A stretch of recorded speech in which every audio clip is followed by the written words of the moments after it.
Assalamualaikum warahmatullahi wabarakatuh. Selamat malam.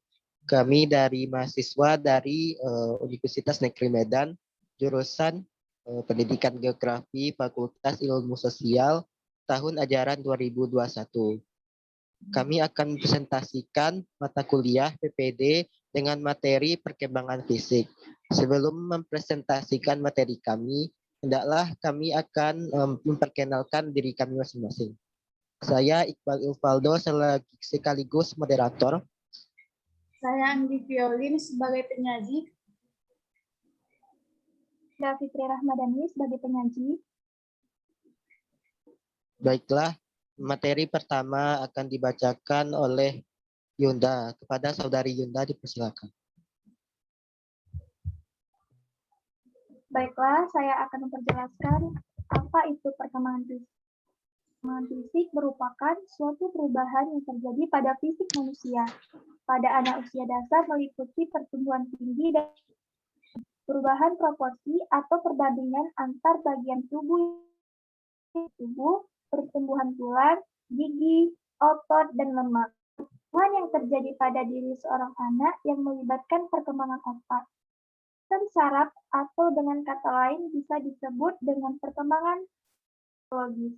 Anak dengan umur yang tidak berarti mempunyai pertumbuhan fisik atau biologis yang sama.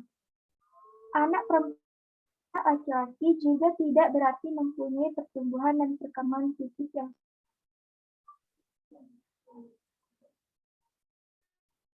apakah ada faktor yang mempengaruhi perkembangan fisik? Faktor-faktor yang mempengaruhi perkembangan fisik yaitu faktor internal, sifat jasmaninya yang diwarisi tuanya. Yang kedua, kematangan, cara sepintas. Meskipun anak sudah diberikan makanan dengan gizi yang tinggi, tetapi kematangan belum sampai pertumbuhan akan tertunda. Yang kedua, terbagi menjadi kesehatan. Anak yang pertumbuhan fisik akan terhambat. Yang kedua, makanan. Anak yang kurang gizi, pertumbuhan fisiknya akan terhambat. Sebaliknya, yang cukup gizi pertumbuhannya pesat. Yang ketiga, lingkungan. Individu yang tubuhnya sering dilatih untuk meningkatkan pertumbuhannya akan berbeda dengan yang tidak pernah mendapat latihan. Selanjutnya, berbagai faktor yang fisik anak juga sangat berpengaruh, yaitu faktor eksternal dan internal. Seperti kenyataan yang kita tahu, bahwa anak jika tanpa asupan gizi, makanan yang cukup dan lengkap, maka pertumbuhan fisik anak. Dengan kata lain, setiap anak harus memenuhi aspek supaya perkembangan fisiknya mencapai yang semestinya. Lanjut.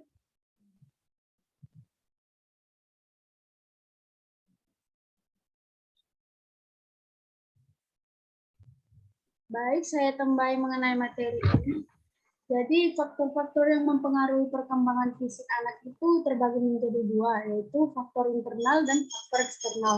Faktor internal itu faktor yang terdapat dalam tubuh kita sendiri. Faktor internal ini ada dua, yaitu gen dan hormon. Gen memiliki peranan dalam pertumbuhan kita sebesar 60% sampai 80%. Karena gen setiap orang berbeda-beda, muncullah perbedaan pada tubuh manusia. Contoh faktor internal ini ada sifat jasmania dari yang diwariskan dari orang tuanya dan ada juga kematangan. Kematangan ini mengenai perkembangan fisik. Yang kedua itu faktor yang mempengaruhi perkembangan fisik anak yaitu faktor eksternal. Faktor eksternal ini berarti faktor yang mempengaruhi pertumbuhan dan perkembangan fisik anak dari luar. Faktor eksternal ini contohnya lingkungan tempat tinggal. Selanjutnya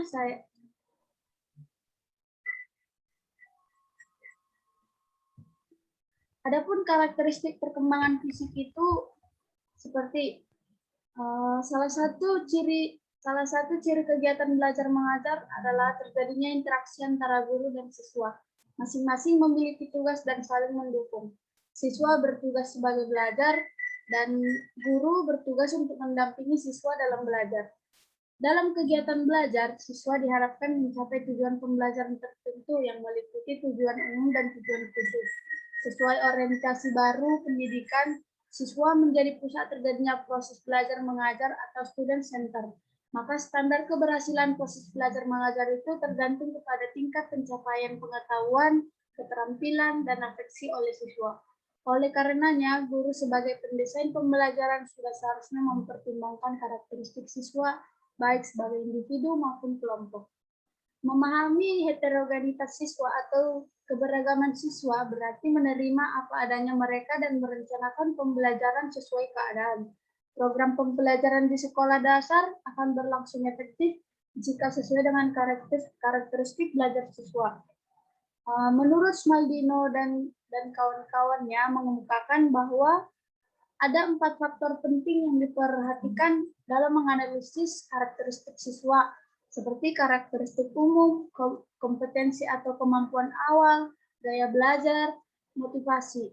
Jadi, adapun karakteristik perkembangan fisik yang dimaksud di sini, contohnya tadi kan siswa dan guru. Siswa untuk belajar dan guru mendampingi siswa untuk belajar. Jadi menurut Smaldino ini, semua siswa itu berbeda-beda. Jadi bagaimanapun keberagaman mereka, mereka harus siap untuk mengajari dan merencanakan kira-kira apa pembelajaran sesuai dengan kemampuan mereka. Dilihat dari karakteristik mereka, kemampuan awalnya, gaya belajarnya, dan motivasinya. Selanjutnya, apa itu cell migration?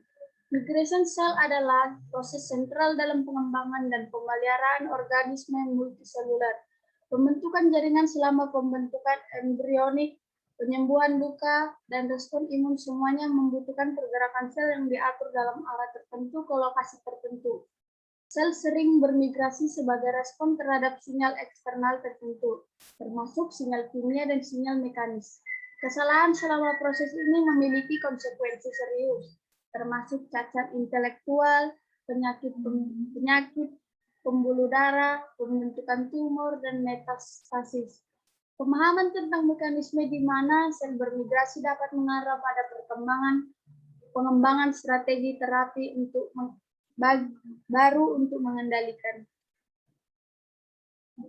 Selanjutnya yaitu ada motorik, perkembangan fisik motorik. Perkembangan fisik motorik ini dibagi menjadi 2, yaitu perkembangan fisik motorik kasar dan motorik halus. Yang pertama, perkembangan motorik kasar. Perkembangan motorik kasar yaitu di mana kemampuan anak-anak untuk duduk, berlari, dan melompat termasuk contoh pengembangan motorik kasar. Otot-otot besar dan sebagian atau seluruh anggota tubuh digunakan anak-anak untuk melakukan gerakan tubuh. Perkembangan motorik kasar dipengaruhi oleh proses kematangan anak. Karena proses kematangan setiap anak berbeda-beda, maka laju pengembangan seorang anak bisa saja berbeda dengan anak yang lainnya. Jadi perkembangan motorik kasar ini ibaratkan bagaimana misalnya perkembangan fisik anak itu dilihat bagaimana dia untuk berlari, bagaimana dia duduk, seperti perkembangan dasar yang terjadi pada fisik anak lah.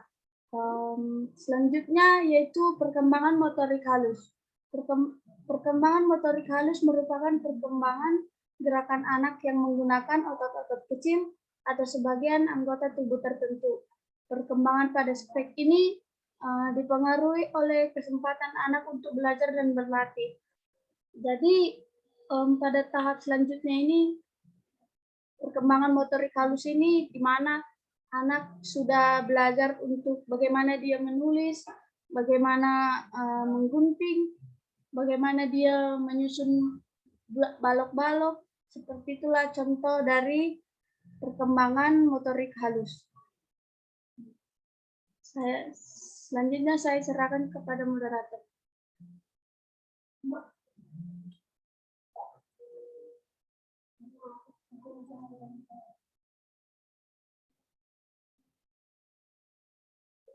Kepada moderator saya persilakan. Baiklah.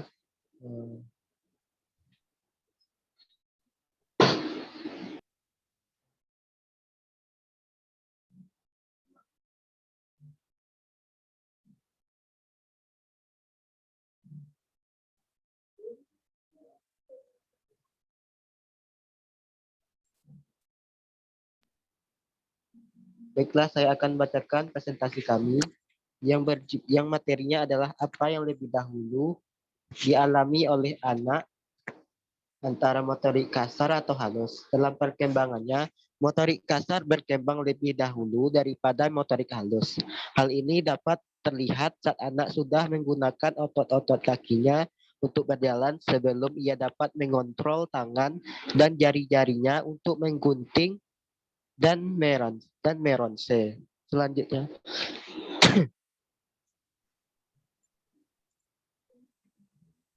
perkembangan otak.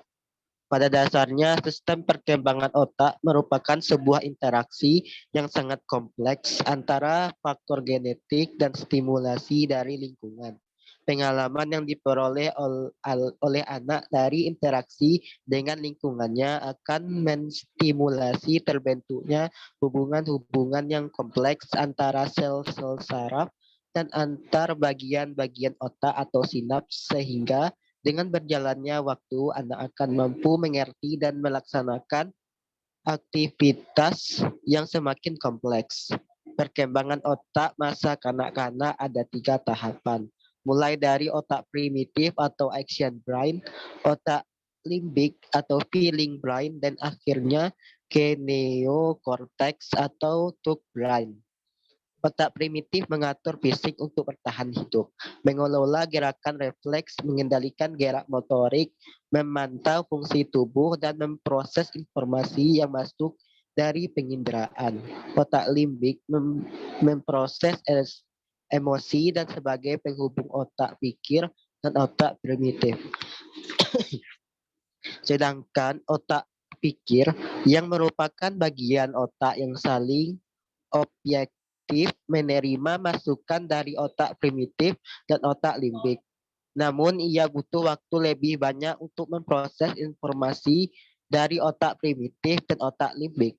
Otak pikir juga merupakan tempat bergabungnya pengalaman, ingatan, perasaan, dan kemampuan berpikir untuk melahirkan gagasan dan tindakan.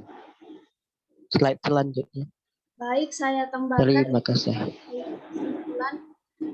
Jadi dapat disimpulkan bahwa perkembangan fisik ini yaitu perubahan-perubahan pada tubuh, otak, kapasitas sensorik, atau keterampilan motorik. Perubahan pada tubuh atau fisik ini ditambah dengan tinggi dan berat tubuh, pertumbuhan tulang dan otot, dan kematangan organ seksual dan fungsi reproduksi. Tubuh remaja mulai beralih dari tubuh kanak-kanak yang cirinya adalah pertumbuhan menjadi tubuh orang dewasa, yaitu kematangan. Jadi, adapun tadi faktor-faktor yang mempengaruhi perkembangan fisik seorang anak itu ada faktor internal dan faktor eksternal yang sudah kami jelaskan sebelumnya. Dan perkembangan fisik ini dibagi menjadi 2, yaitu perkembangan fisik motorik halus dan motorik kasar. Selanjutnya saya kembalikan kepada moderator. Terima kasih kepada penyaji. Saya sekaligus sebagai moderator akan menutup presentasi kami dengan judul perkembangan fisik. Kami memohon maaf jikalau ada kesalahan-kesalahan dalam penyampaian materi. Sekian, terima kasih. Assalamualaikum warahmatullahi wabarakatuh dan selamat malam.